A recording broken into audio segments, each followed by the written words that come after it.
ألم نشرح لك صدرك ووضعنا عنك وزرك জবান খুলে বলে আল্লাহু আকবার।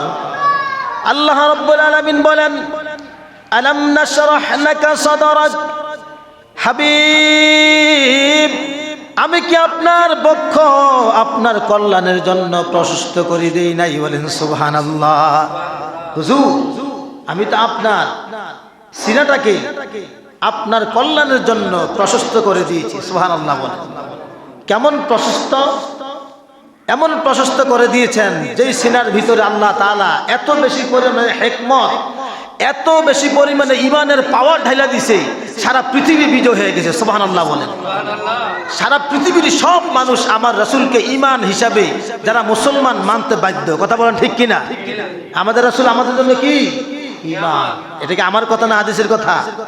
বুখারী ও মুসলিমের কথা। যে আল্লাহর হাবিব বলেন যে আমার কলবটাকে ধৌত করে আমার কলবের ভিতরে আল্লাহ তাআলা এত পরিমাণে হিকমত আর ঈমান ঢেলে দিয়েছেন, একেবারে পরিপূর্ণ করে দিয়েছে। সুবহানাল্লাহ বলেন। বলেন না সুবহানাল্লাহ। এরপরে আয়াতে আল্লাহ বলেন ওয়া ওয়াদা'না আনকা ওয়িসরাক, আমি অপসারণ করে দিয়েছি আপনার ভিতরে আপনার উপরে যেইগুলো ওজন কষ্টদায়ক বস্তু ভার জাতীয় জিনিস এগুলো আমি অপসারণ করে দিয়েছি। বলে সুবহানাল্লাহ। এই যে আল্লাহর হাবিবের এই দুইটা আয়াতের মধ্যে যে বলছে যে আমি কি আপনার সিনাটাকে প্রশস্ত করি নাই, আপনার সিনা প্রশস্ত করার পরে কলবের মধ্যে আমি কি করলাম? কষ্টদায়ক বস্তু যা ছিল সব দূর করে দিয়েছি। সুবহানাল্লাহ বলে। এখান থেকেই চিকিৎসা বিজ্ঞানীরা তারা গবেষণা করে বের করেছে মানুষের হার্ট যদি ব্লক হয়ে যায় তাহলে ওপেন হার্ট সার্জারি করে আবার হার্ট সুস্থ করা যায়। বলেন সুবহানাল্লাহ। কারণ আল্লাহর হাবিবের জিন্দেগিতে, দুনিয়ার জাহিরি হায়াতের জিন্দেগিতে দুইবার আল্লাহর হাবিবের সিনা সাক হয়েছে। কতবার? দুইবার। একবার যখন আল্লাহর হাবিবের দুধ মাতা হযরত হালিমাতুস সাদিয়া রাদিয়াল্লাহু তাআলা আনহার ঘরে ছিলেন, তখন আল্লাহর হাবিবের 4 বছর বয়সে একবার এই সিনা সাক হয়েছিল। সুবহানাল্লাহ। আল্লাহর হাবিবের একজন দুধ বোন ছিলেন, নাম ছিল, কিতাবের মধ্যে 2 রকম আসছে, একটা নাম আসছে সীমা আর একটা নাম আছে সায়মা। কয়টা নাম? দুধ বোনের নাম সীমা অথবা সায়মা। ছোট কালে তখন আল্লাহর হাবিব সাল্লাল্লাহু আলাইহি সাল্লাম ঘরের মধ্যে একা একা থাকতেন। তখন একদিন আল্লাহর হাবিবের দুধ বোন চিন্তা করলো যে আমার ভাইকে আমাদের সাথে করে আমরা নিয়ে যাই। বলেন সুবহানাল্লাহ। তো মরুভূমির মধ্যে যখন বকরির পাল নিয়ে যাচ্ছিল ওই সময় কি করলেন? আল্লাহর হাবিবের দুধ মা আল্লাহর হাবিবকে সাথে নিয়ে বের হচ্ছিলেন, আর বকরিগুলো ছিল সামনে, আল্লাহর হাবিব ছিলেন পিছনে। এবার বকরিগুলো আর হাঁটতেছে না, না হাঁটার কারণে আল্লাহর কুদরতে বকরির জবান খুলে গেছে। ডাক দিয়ে বললো যে সীমা, আমরা কিভাবে সামনে হাঁটবো? তুমি তো তোমার দুধ ভাইকে চিনো, আমরা নবীকে চিনি। সুবহানাল্লাহ বলো। তাহলে বোঝা গেল নবী 40 বছর বয়সের পরে নবী না, 40 বছর বয়সের আগে নবী। সুবহানাল্লাহ। কন এরকম লোক আছে না নাই আমাদের দেশে? নবীজির 40 বছরের হায়াতে জিন্দেগিতে কথা নবী হিসাবে মানতে রাজি না, 23 বছরেরটা মানতে রাজি। এরকম লোক আছে না নাই? আর জঙ্গল আর এই চারণভূমির বকরি বলতেছে 4 বছর বয়সে যে আমাদের রাসূলকে পিছনে রাইখা আমরা সামনে হাঁটবো না, আল্লাহর হাবিব সামনে হাঁটলে আল্লাহর হাবিবের পিছনে পিছনে আমরা যাব। সুবহানাল্লাহ।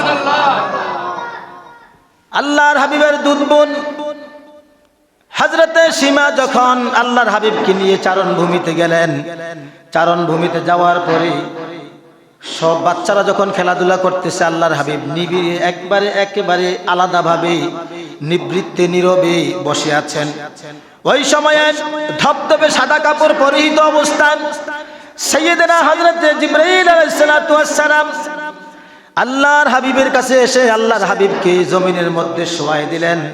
শোয়াই দিয়ে হাদিস সাক্ষী প্রমাণ করে এখান থেকে আল্লাহর হাবিবের নাভি মুবারক পর্যন্ত, এখান থেকে গলা মুবারক থেকে নাভি মুবারক পর্যন্ত সিনাটাকে 2 ভাগ করে এবার কলবটাকে হাতে নিয়ে আল্লাহর হাবিবের কলব মুবারককে জান্নাতি স্বর্ণের পেয়ালার মধ্যে জমজমের পানি দিয়া ধোয়াই দিছে। বলি সুবহানাল্লাহ। জমজমের পানি দিয়ে ধোয়াই দিলেন। বাচ্চারা দেখতে পাইলেন আল্লাহর হাবিব শুয়ে গিয়েছেন। সব বাচ্চারা দৌড়াইয়া আল্লাহর হাবিবের আম্মা জান হালিমাতুস সাদিয়ার কাছে যে যায়া বললেন যে হালিমাতুস সাদিয়া আপনার সন্তান মুহাম্মদ ইন্তেকাল করেছে। এই কথা বলার কারণে আম্মা জান হালিমা দৌড়ে আউলাকে সে পাগলের বেশে আসলেন। আয়েশা দেখতেছে আল্লাহর হাবিব আগে যেমন ছিল তেমনই আছে, বলি সুবহানাল্লাহ। আয়েশা বলতেছে বাবা মুহাম্মদ তোমার কি হয়েছে বাবা? কয় আম্মা আমার তো কোনো কিছু হয় নাই। বললো বাচ্চারা তুমি নাকি মারা গিয়েছো? কয় না আমি মারা যাবো কেন, এখন আমার শরীরের আরো রং বৃদ্ধি পেয়েছে, সৌন্দর্য বেড়ে উঠেছে। শুধু তাই না, আমি যখন আসমানের দিকে তাকাই আল্লাহর আরশ আজিম পর্যন্ত দেখতে পাই, সুবহানাল্লাহ। আমি যখন জমিনের দিকে তাকাই জমিনের নিচে তাহতা সারার মধ্যে কি আছে আমি সব দেখতে পাই, সুবহানাল্লাহ। এই হচ্ছে আমার নবী, এই হচ্ছে কি আমার নবী। আরেকবার সিনা সাক হয়েছে এই রজব মাসের 26 তারিখ দিবাগত রাত। আল্লাহর হাবিবকে কি করলেন, যখন উম্মে হানির ঘরে ঘুমাইয়া রয়েছে আল্লাহর হাবিব ডাক দিয়ে নিয়া কি করলেন, জিবরাইল আল্লাহর হাবিবকে ডাক দিলেন, দিয়ে কাবার পাশে আল্লাহর হাবিবের সিনা সাক করালেন, সুবহানাল্লাহ বলে।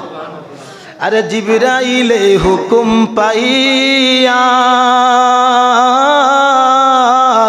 মক্কায় আসে দাওয়াত লইয়া রে, ডাক দিতে সাহস না পেয়ে, ডাক দিতে সাহস না পেয়ে জিব্বা কদম তোলাই মুদের রাসূল আল্লাহর মেহমান, সুবহানাল্লাহ কোন, সুবহানাল্লাহ কোন। জিবরাইল আসছে, এসে দেখতেছে আল্লাহর হাবিব ঘুমাচ্ছে, আল্লাহর হাবিব আরাম করতেছে। জিবরাইল চিন্তা করলো যদি আমি আল্লাহর হাবিবকে ডাক দেই আর আল্লাহর হাবিবের সাথে যদি বেয়াদবি হয় তাহলে সর্বনাশ, আমি জিবরাইল ধ্বংস হয়ে যাব। আমি জিবরাইল অথচ সমস্ত সাইয়্যিদুল মালাইকা সমস্ত ফেরেশতাদের সর্দার এতটুকু ভয় পায় আল্লাহর হাবিবের সামনে যদি বেয়াদবি হয় ধ্বংস হয়ে যাব। আর আল্লাহর হাবিবের উম্মত দাবি করে, এত বড় মুফাসসিরে কোরআন দাবি করে, এই জাহেল জালেম বলে যে আল্লাহর হাবিবের যে সিনা সাক হয়েছে এটা নাকি মিথ্যা কথা, বলেন নাউজুবিল্লাহ। তার মানে কোরআনকে অস্বীকার করছে, কথা বলেন ঠিক কিনা?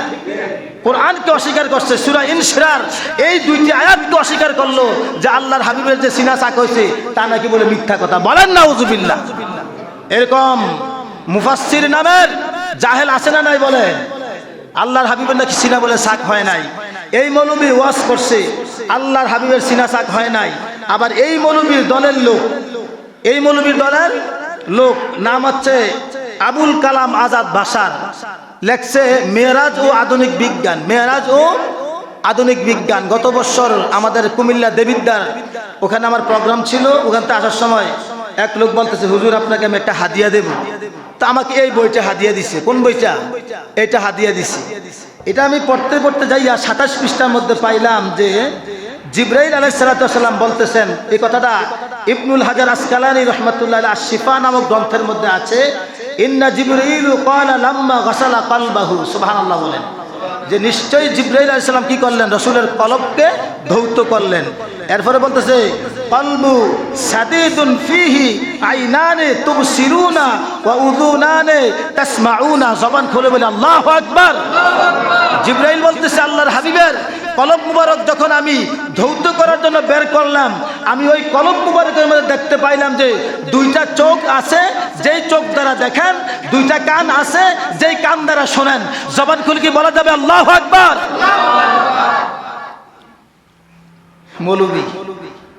মৌলবী বুঝে না যে লেখাপড়া যে আরো অনেক বাকি আছে, লেখাপড়া যে অনেক।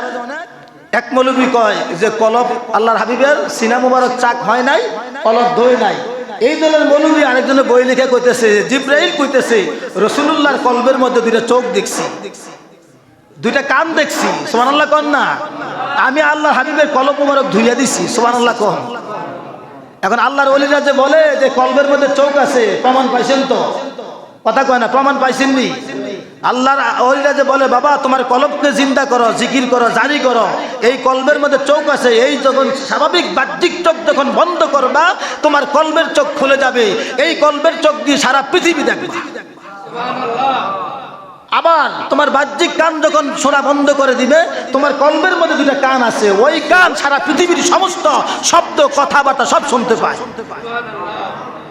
সুবহানাল্লাহ বলেন। তাহলে কি বোঝা গেল? এইরকম রেডিমেড বক্তা, রেডিমেড ইসলাম, যেটা মদিনার ইসলাম নয়, পাকিস্তানের ইসলাম। কথা বলেন ঠিক কিনা? এই পাকিস্তানের ইসলামে মওদুদি ইসলাম দিয়ে এই দেশ চলবে না, এই দেশ চলবে মদিনার ইসলাম দিয়ে। কথা বলেন ঠিক কিনা? আমরা মদিনার কামলিওয়ালা নবীর ইসলাম চাই, ঠিক কিনা বলেন? আমার নবী বলতেছেন যে আমাকে সিনা চাক করছে, আমার কলবে চৌক আছে, আমার কলবের মধ্যে কান আছে।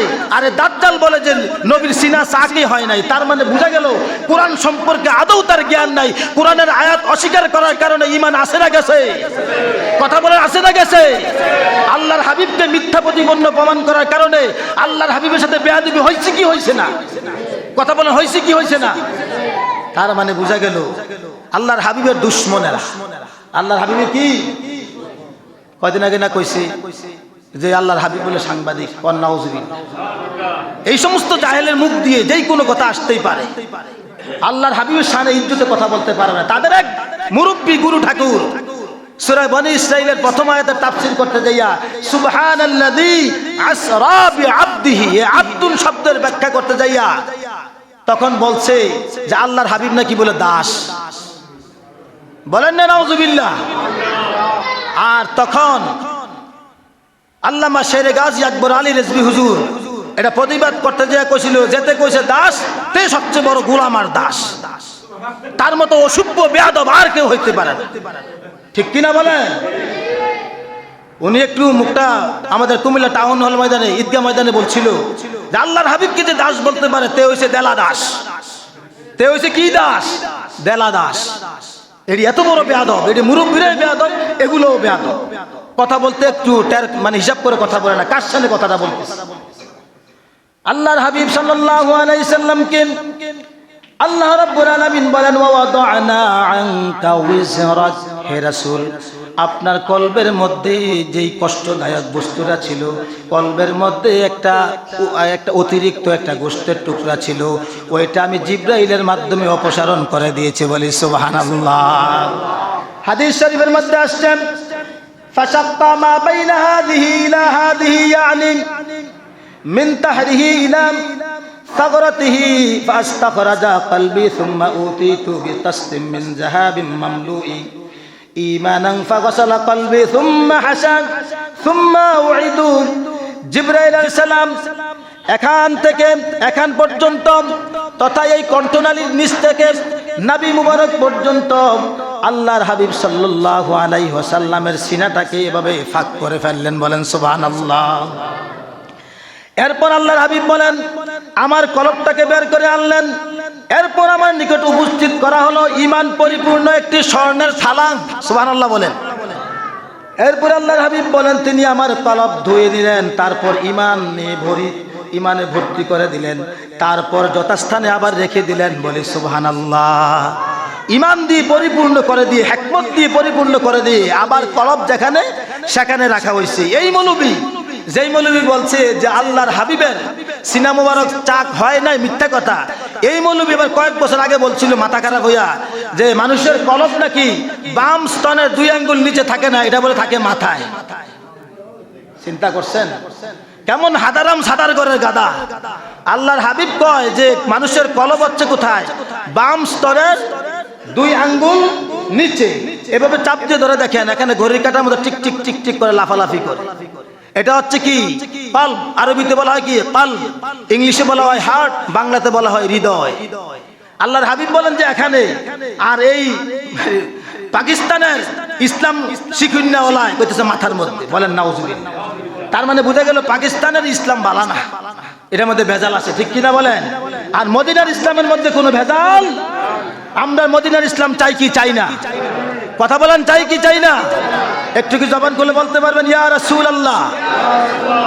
আল্লাহর হাবিব সাল্লাল্লাহু আলাইহি ওয়াসাল্লাম মেরাজের রাত্রিতে মক্কা থেকে যখন বাইতুল মুকাদ্দাসে গেলেন, বাইতুল মুকাদ্দাসে যাওয়ার পথে যখন মক্কা শরীফের মধ্যে 2 রাকাত নামাজ পড়লেন, 2 রাকাত নামাজ পড়ার পরে আল্লাহর হাবিব যখন বুরাকের উপরে উঠবেন, বুরাকটা নড়াচড়া করতে লাগলো, আল্লাহর হাবিবকে পিঠ মুবারকে নিচ্ছে না। এবার আল্লাহর হাবিব বললেন যে ও বুরাক, তুমি কি আমাকে চিনো না? তুমি আমার সাথে এইরকম করতেছো কেন? বুরাক ডাক দিয়ে বললেন ইয়া রাসূলুল্লাহ, ইয়া হাবিবাল্লাহ, আপনার কাছে আমার একটা চাওয়া পাওয়া আছে। আর চাওয়া হচ্ছে এই, আপনি আমাকে পাওয়াটা বুঝাইয়া দিবেন। আজকে যে আপনি আমার পিঠের মধ্যে চড়ে মসজিদে হারাম থেকে মসজিদে আকসা যাবেন, কাল কিয়ামতের ময়দানে হাসরের দিনে আপনি আমি বুরাকের পিঠের মধ্যে চড়বেন নি, এই কথা আমার কাছে ওয়াদা দেন, তারপরে আমি আপনাকে নিয়ে চলবো। বলি সুবহানাল্লাহ, আল্লাহু আকবার। আল্লাহর হাবিব বললেন যে বুরাক, তোমার বুঝে আশা এটা, ঠিক আছে, আমি হাসরের ময়দানে তোমার পিঠেই চলবো। সুবহানাল্লাহ বলেন। এখান থেকে আল্লাহর হাবিব এবার কি করলেন, বাইতুল মুকাদ্দাসে গেলেন, ওখানে যাইয়া আবার 2 রাকাত নামাজ পড়ছে। সুবহানাল্লাহ বলেন। কয় রাকাত নামাজ পড়ছি? 2 রাকাত নামাজ পড়ছি। এখন মুকাদ্দাসের মধ্যে 2 রাকাত আর হারাম শরীফের মধ্যে 2 রাকাত, কত রাকাত পড়ছে? তো মেরাজের রাতে নামাজ আছে না নাই? আল্লাহর হাবিব কি ফরজ নামাজ পড়ছিল? আর তখন তো নামাজ ফরজ হইছে না। এই আশরাল আজিমের উপরে যাবেন, ওখানে যাওয়ার পরে যাইয়ে না আল্লাহ তাআলা কি করবেন, 5 ওয়াক্ত নামাজ ফরজ করবেন। তো নামাজ ফরজের আগে যে নামাজগুলো পড়ছে এগুলো কি নামাজ? নফল। কি নামাজ? আজকে মেরাজের রাত্রিতে আমরা নফল ইবাদত করলে গুনাহ হবে না সওয়াব হবে? আমরা নফল ইবাদত করব কি করব না ইনশাআল্লাহ? সবাই বলি করব কি করব না? এই রাত্রে যদি আমরা আল্লাহর হাবিবের মেরাজের কারণে ঈদের মতো আনন্দিত হইয়া মসজিদে এসে নফল নামাজ কমপক্ষে 4 রাকাত পড়ি, তারপরে জিকির করি, মিলাদ কিয়াম করি, কোনো গুনাহ হবে? কথা বলেন, গুনাহ হবে? আমরা লাইলাতুল মেরাজ উদযাপন করতে চাই কি চাই না? সকলে বলে চাই কি চাই না? 2 হাত তুলে আল্লাহু আকবার। হাতটাও নামাবেন না, সব হাত উপরে থাকুক। আল্লাহ রহমতের ফেরেশতা দিয়ে ভিডিও করতেছে আল্লাহ, আমরা মেরাজুন নবী পাইয়া খুশি। কথা বলেন ঠিক কিনা? এখন এই মেরাজুন নবী যে অনুষ্ঠানটা আজকে রাত্রে পালিত হবে, এই উপলক্ষে আমাদেরকে কিছু কুরবানি করতে হবে কি হবে না? তো এবার বাম হাতটা নামান, সবাই বাম হাত নামান। নামাইছেন, ডান হাত উপরে করেন, সবাই করছেন। এবার কোন বিসমিল্লাহ দেন, পকেটে হাত দেন। কি তো পকেটে হাত দিলেন না কেন? দিছেন, অনেকে হাত দিছেন। মানে আল্লাহর হাবিবের মেরাজ উপলক্ষে আল্লাহ তাআলা জন্য আল্লাহর হাবিব কি করছেন, হাদিয়া নিয়ে গেছে। বলছে আল্লাহ তাআলা ডাক দেব, হাবিব আপনি আমার জন্য কি হাদিয়া নিয়ে আইছেন? আল্লাহ তাআলা যখন এই কথা বললেন, আল্লাহ তাআলার প্রশ্নের জবাবে আল্লাহর হাবিব বলতেছে, ইয়া আল্লাহ, আমি আপনার জন্য সারা জীবনের যত রকমের ইবাদত বন্দেগী সবকিছু আমি একটা গাঠুরি বাইন্দা হাদিয়া হিসেবে নিয়ে আসলাম। বলেন না সুবহানাল্লাহ। এটা মিশকাত শরীফের 2য় খণ্ডের মধ্যে জিলদে সানিতে আছে, আত্তাহিয়াতু লিল্লাহি ওয়াস সালাওয়াতু ওয়াত তাইয়্যিবাত। যত রকমের পবিত্রতা, নামাজ, রোজা, যা ইবাদত সবকিছু গাঠুরি বাইন্দা আল্লাহ আপনার জন্য হাদিয়া নিয়ে আসলাম। হাদিয়া দেওয়া সুন্নত, হাদিয়া লওয়া সুন্নত। কথা বলেন ঠিক কিনা? আল্লাহর হাবিব যদি আল্লাহকে হাদিয়া দেয়, আমরা এই মেরাজুন নবী উপলক্ষে আমরা এই আজকে মসজিদ কমিটির কাছে কিছু হাদিয়া দিতে চাই কি চাই না? চলে বলি আলহামদুলিল্লাহ। সম্মানিত হাজিরিন, আজকে আমরা ভাগ্যবান, বলে সুবহানাল্লাহ। আজকে আমাদের জন্য একদিনে 2 ঈদ। একদিনে কয় ঈদ? 2টি ঈদ। একদিক দিয়ে হচ্ছে আপনার শুক্রবার দিন, জুমাবার ইমানদারের জন্য ঈদের দিন। সুবহানাল্লাহ। আরেক দিক দিয়ে হচ্ছে আজকে হচ্ছে এই রজব মাসের 26 তারিখ দিবাগত রাত হাবিবে কিবরিয়া রউফুর রহিম রহমাতুল লিল আলামিন, 2 জাহানের বাদশা নবী হুজুরে পাক সাল্লাল্লাহু আলাইহি ওয়াসাল্লাম মেরাজের রাত্রিতে আল্লাহর সাথে দিদার করতে গিয়েছেন। সুবহানাল্লাহ। ইমাম জালালউদ্দিন সুয়ুতি বলেন যে এইটা একটা ঈদের দিন। সুবহানাল্লাহ। আমাদের নবী যে আল্লাহ তাআলা দিদারে গিয়েছেন, মেরাজে গিয়েছেন, আমরা খুশি না বেজার? আহায় আমরা বড় ভাগ্যবান, মোদের রাসূল আল্লাহর মেহমান। আমরা বড় ভাগ্যবান, মোদের রাসূল আল্লাহর মেহমান। উম্মতের গুনাহ লইয়া খোদার কাছে কয় কান্দিয়া গো, উম্মতেরে মাফ করিয়া, উম্মতেরে মাফ করিয়া, উম্মতেরে জান্নাত দিয়া শান্তি দাও হাবিবের প্রাণ, মোদের রাসূল আল্লাহর মেহমান। আহায় আমরা বড় ভাগ্যবান, মোদের রাসূল আল্লাহর মেহমান। জবান খুলে বলেন না আল্লাহু আকবার। আমরা কত বড় ভাগ্যবান। সব নবীরা বলছিল আল্লাহ আপনাকে দেখতে চাই, আল্লাহ কল্যাণ তারানি আমাকে দেখা সম্ভব না, আর আল্লাহ বলতেছেন যে হাবিব আমি আপনাকে দেখতে চাই। সুবহানাল্লাহ। আমাদের মতন ভাগ্যবান আর কেউ আছে? আমরা খুব ভাগ্যবান। আমরা এমন এক উম্মত, আমাদের মতন এত দামি উম্মত আর কোন নবীর উম্মতেরা না। জবান খুলে বলেন আল্লাহু আকবার। আমি আজকে এই পবিত্র জুমাবারে লাইলাতুল মিরাজ 26 তারিখ দিবাগত রাত আমি আপনাদের সামনে খুতবার মধ্যে পবিত্র কোরআনের 30 পারা সূরা ইনশিরাহ, যে সূরার মধ্যে 8টি আয়াত আছে, একটি রুকু আছে, মক্কায় অবতীর্ণ। আমি 4টি আয়াত তিলাওয়াত করেছি। এই 4টি আয়াত সম্পর্কে ইনশাআল্লাহ আপনাদের সামনে আলোচনা করব। আল্লাহ পাক আপনাদেরকে সঠিকভাবে বোঝানোর জন্য আমাকে তৌফিক দান করুক। সকলে বলে আল্লাহুম্মা আমিন। কোরআন থেকে যতটুকু বুঝেছি পড়েছি, এর ভিতরেই আপনাদেরকে যেন আত্মার খোরাক কিছু কথা বলতে পারি, আল্লাহ যেন সেই তৌফিক দান করে। সকলে বলি আমিন। আল্লাহ রাব্বুল আলামিন পবিত্র কোরআনে হাকিমের সূরা ইনশিরাহর মধ্যে আল্লাহ রাব্বুল আলামিন বলেন